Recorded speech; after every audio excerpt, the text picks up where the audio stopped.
Nice. Thank you. How's it going, honey? It's going. All right. So, we watched a movie. well, we watched 2 movies. First, we watched The Cabinet of Dr. Caligari Yeah, last night. couldn't get into that. Well, I mean, And there wasn't it's a a lot to 100-year-old silent movie. Yeah, and there just wasn't a lot to say about it. No, but I think that's a movie that you like. You hear about the styles that they were doing, and like, as an example, here's The Cabinet of Dr. Caligari. Yes. If you need to know more about expressionist filmmaking, look at, I guess, the work of Tim Burton in the late 80s and early 90s. Yeah. So, like, I think Edward Scissorhands would be a good, more recent example of expressionist set design. Yeah. So, here's the thing about this movie. Instead, we watched Beetlejuice. We also watched Beetlejuice. Yes. So, here's the thing about this movie. This movie, as in Caligari? No. The one we watched. Beetlejuice. That we're actually going to talk about. Uh-huh. For the thing. It's really the only Gina Davis movie I like. It's with the exception of Heathers. Mm-hmm. This and Heathers are my only 2 Winona Ryder movies Okay. that I like. And this is probably my only Tim Burton movie I like. I can respect that. So yeah. Well, I can respect definitely that last part. I feel like there's other good Gina Davis movies. Yes. I'm not with you on Heathers. I don't expect you to be. I want you to be, but you have your own issues with that. Wait, which issues do you think I'm... The high school stuff? Yeah. No, I just hate that movie. Okay. Most of my issue with Heathers is... Christian Slater? Yes, the Christian Slater issues. Someday we'll have some friends of mine on for that one. Because of the... Yeah, because of the high school stuff. Yeah. Anyway, so... You like this one? Yes. I picked a winner this time? Yes. This time. I do like this movie. It's a lot shorter than I remember it. It's 90 minutes. Or it's a really well-paced movie. Mm-hmm. The silent movie, which was only 1 hour and 7 minutes, felt like 3 hours. I was 1 hour and 11 minutes. Felt like 3. I could see that. I could see how... The movie's 100 years old. I understand that. And you have to read half of it, so...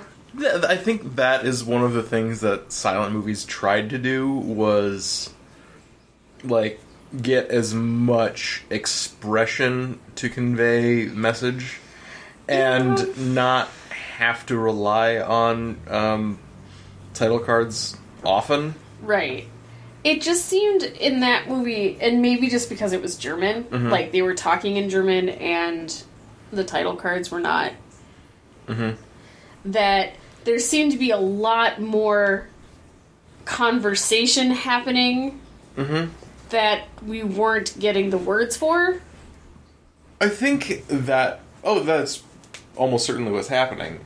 But you see the mouths move, but you also see the body language and the reaction. So it's like... And how much of the content of that conversation is important versus how much of the context that we're being shown can we infer from that?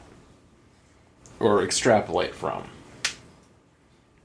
That's all I have to say about that. Like, you don't need title cards to see that, like, one character or 2 characters are fighting. Right. Because their words don't matter. Right. It's their action. So yeah, I think that's something that silent movies had to really make an effort to do. Yes. Whereas now we feel like we're a party to the entire conversation. Mm-hmm. Now they just talk a lot more than they really need to. Yeah, boot leather. Well, there's boot leather, and there's okay, so movies are about showing and telling, and now you're just telling and telling. Yeah. But it looks pretty. Yeah. And I think that's part of an evolving art style. Like, it's always going to change. Like, no one would make this movie again the way that it was made then. Beetlejuice? Yeah. Because I felt like a lot of important parts of this were what were being shown on the screen, like the set design. Oh, most decidedly. Mm-hmm. One of the things that I have always really, really liked about this movie is the way the... Are you intentionally not saying Beetlejuice? Yes. Okay. We'll get to that.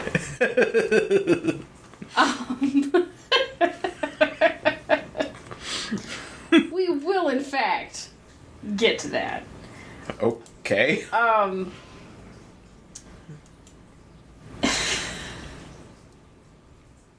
There's a healthy fear there. All right. We need to keep going. I'm trying. But I'm having flashbacks and it's awful. What I've always enjoyed about this movie is the times between when they're in the model of the town and the scenes that take place within and on the model of the town. I like that a lot. So there's that. Like when Michael Keaton's character is in the model and he's talking to Adam and Barbara, who are standing near the model. Right, and then also how they took care of when they were digging Michael Keaton's character out of the grave.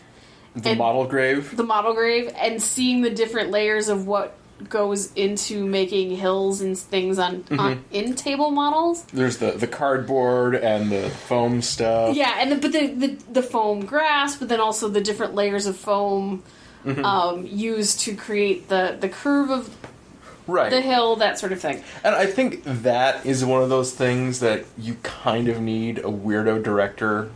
Oh, absolutely. Because this, I don't like many Tim Burton movies.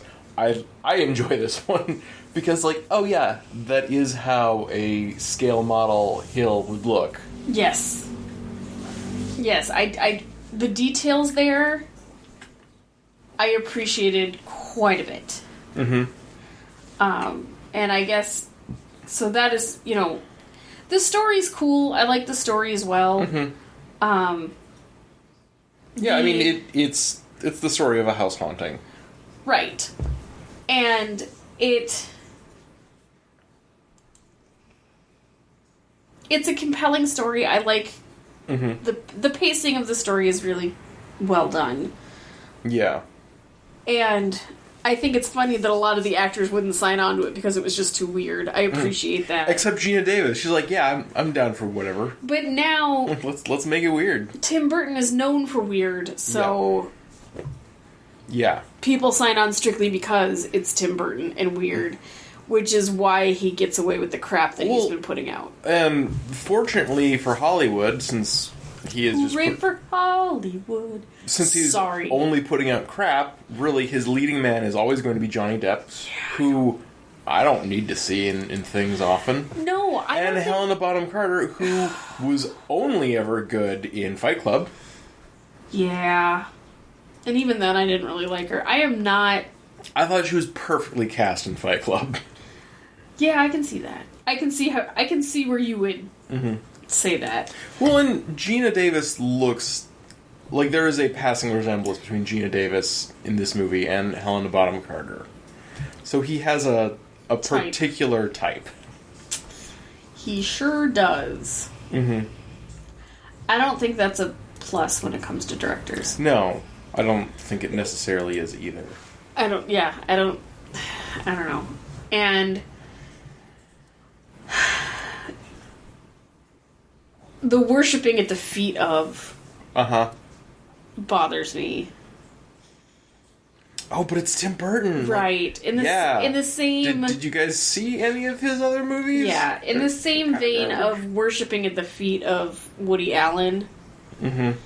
I don't think Woody Allen makes great movies. I don't think Tim Burton's a child molester. That is true. So that's a point in Tim Burton's favor. Yeah. We don't think that he's a child molester. But still, that comes down to, the people who, will fight over themselves to work and be in one of his movies. But he doesn't make great movies. He doesn't tell great stories. Anymore. Did he used to? I was talking Woody Allen. Oh, yeah, I have never seen a Woody Allen movie, and I'm not really interested in seeing a Woody Allen movie. There's that, too. But I liked Nightmare Before Christmas. He didn't direct that. Oh. Isn't that a Tim Burton movie? No, he produced it. Someone else directed. He, I think, was busy on... Okay, then I feel better about it. I think he was... And that's only like 80 minutes. It's pretty short. It's a good movie. I want to say Tim Burton was working on... Well, he was... Well, when did that come out? He was involved in it. Yeah, he was involved. But... Well, I like that better. Yeah, right? Yeah, that makes that movie so much better for me. So there you go. Let's go through his filmography.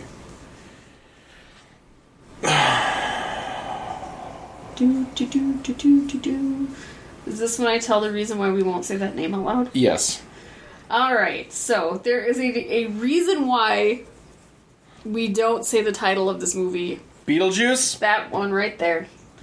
As a general rule, those are not words that we use. Our former roommate and landlady's mother Okay, so... is not a good person. When did Nightmare Before Christmas come out? Like 94 or something? I was telling the story. He's working on Ed Wood. Okay, anyway. And our roommate and our landlord did not like their mother. For really, really good reasons. That we're not going to go into right now. No, but they were good reasons. Mm-hmm. Also, she is a scary woman. Yes.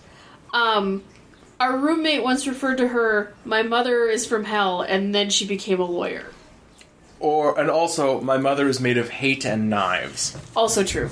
So, when referring to said mother, the name that sort of organically... Yeah, naturally. ...occurred was Beetlejuice. Yeah, you know how sometimes you refer to someone, like, in a separate name from their own, like... Creepy Neighbor Dan, whose name was James. Yes, whose name was not, in fact, Dan. But or it made... Becky, in quotes. Yes. This woman's name was Beetlejuice. Yes, and to this day, I am terrified of summoning her. As well you should. Yeah. Because you don't know how that works. No, and she's not a good person. Anyway. So yes, so that name has taken on its own life within our universe. Right. I mean, it's not a bad name to use when you need a name to use for someone who's batshit crazy. Yeah, like if you're going to talk about them and they're in the room, you just talk about Becky or Beetlejuice. Yep. I don't get the Becky thing, but that's okay. I'm not supposed to.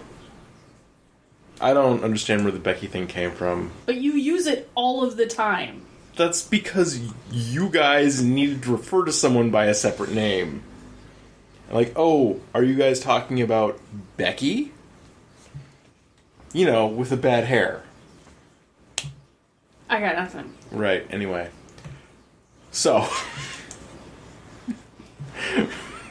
Things that happen around me.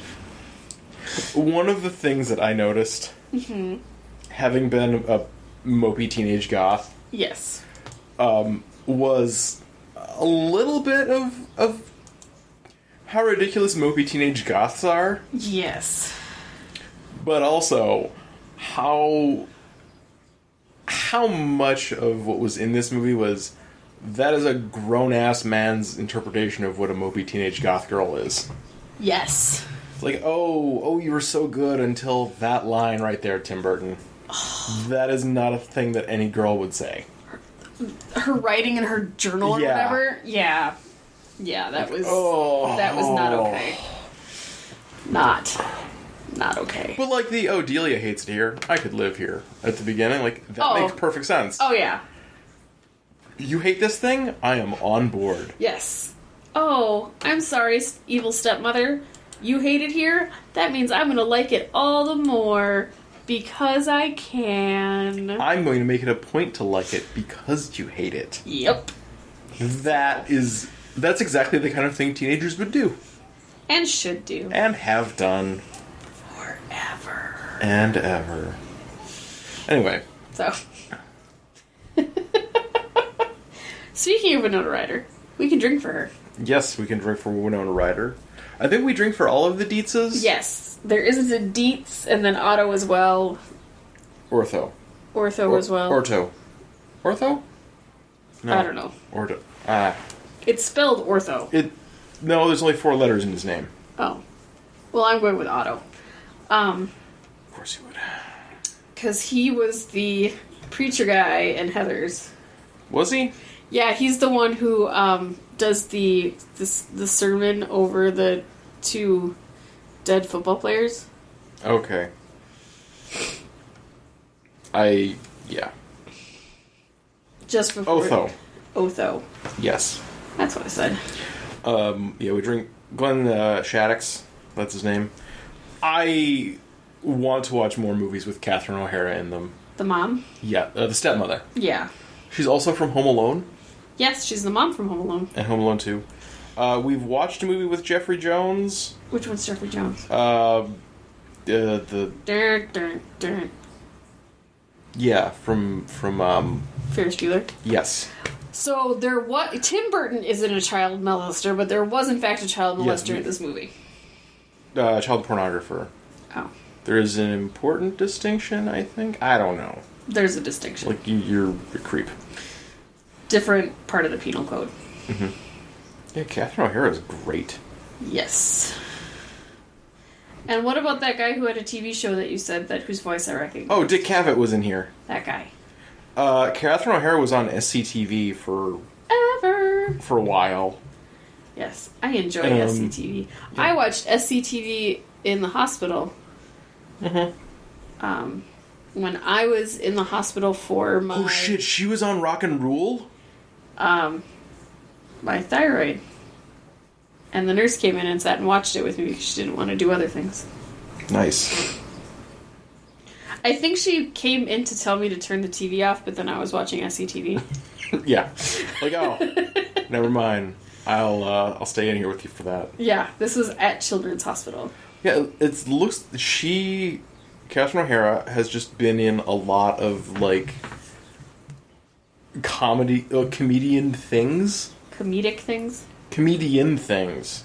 Oh. Like, Martin Short Goes from 1989. Dave Thomas, The Incredible Time Travels of Henry Osgood. TV movie. George Burton's Comedy Week. There you go. So she is a good part of an ensemble. She's comedy gold. Mm-hmm. Also in Home Alone and Home Alone 2. Weren't there more than that? I don't know if she was in more than that. Oh. She was in Dick Tracy. The movie? Yeah. Huh. I've not seen it.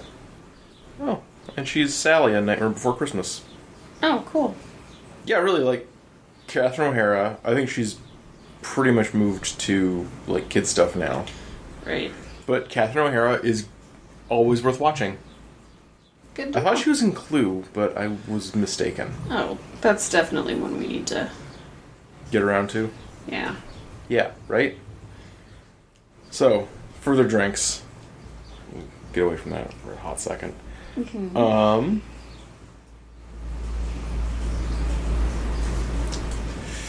Robert Goulet as Maxie Dean. Goulet, what? That's Goulet, sorry. Yeah. Robert Goulet was in The Naked Gun and Scrooged. as Robert Goulet. Oh. I'm okay with that. I like Scrooged. Yeah, I know you like Scrooge. Scrooged was my But, favorite. Jesus. He was on... his first credit was Howdy Doody in 1954. Sweet!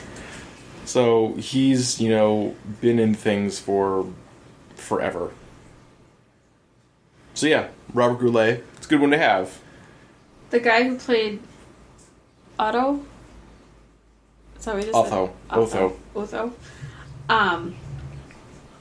When he died in 2010, they played the song from the dinner party as the last song it is. Deo?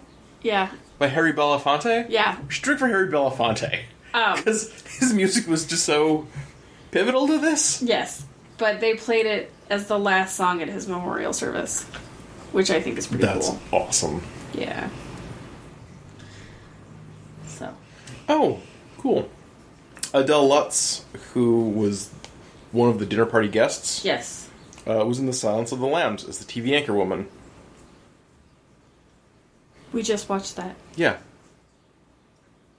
I should probably post that one. They're both going up Monday morning. Okie dokie. So they just heard us talking about this. Yeah, in theory, they just did. Yep. Anyway. We got more. There's no diversity. Nope. Because... They're in small town Vermont. Yeah, small town. It was shot in Vermont. Oh. I think it takes place in Connecticut. Something. Something dose, yeah. Yeah. So yeah, no diversity. I think it passes the Bechdel because Barbara and Lydia talk about things that aren't boys. Yes. They talk about being ghosts and stuff. Yes. And, well, there's really not a boy to talk about. Right? Thankfully. And Catherine O'Hara and I forget her character's name. Lydia and she, I think, talk about how there aren't ghosts. And stop that stuff. There's literally no boys other than Beetlejuice, but nobody talks about... Right. There isn't a conversation had between two females about Beetlejuice. I think, like, the only thing even kind of like that is when Michael Keaton's character is talking to Adam, or, about, like, how attached are you guys? Like, you think I got a shot with her? Like, that's creepy talk. There's definitely some sexist shit in here. Oh, yeah, because it is... There's also an Effenheimer. Yep. There's also an Effenheimer. Dropping F-bombs in PG movies. And then he grabbed his crotch. Yeah. And it made the honking sound. Of course it does. So, there's that. See, that it does that because it's funny, you see. Oh, is that how that works? That's how that works. It's weird. Oh, yeah, I totally didn't get that. Well, you are just a woman. It's not your fault. And on that note... And on that note, somebody's not long for this world. Nope. And no one will notice. Because this won't get posted. True facts.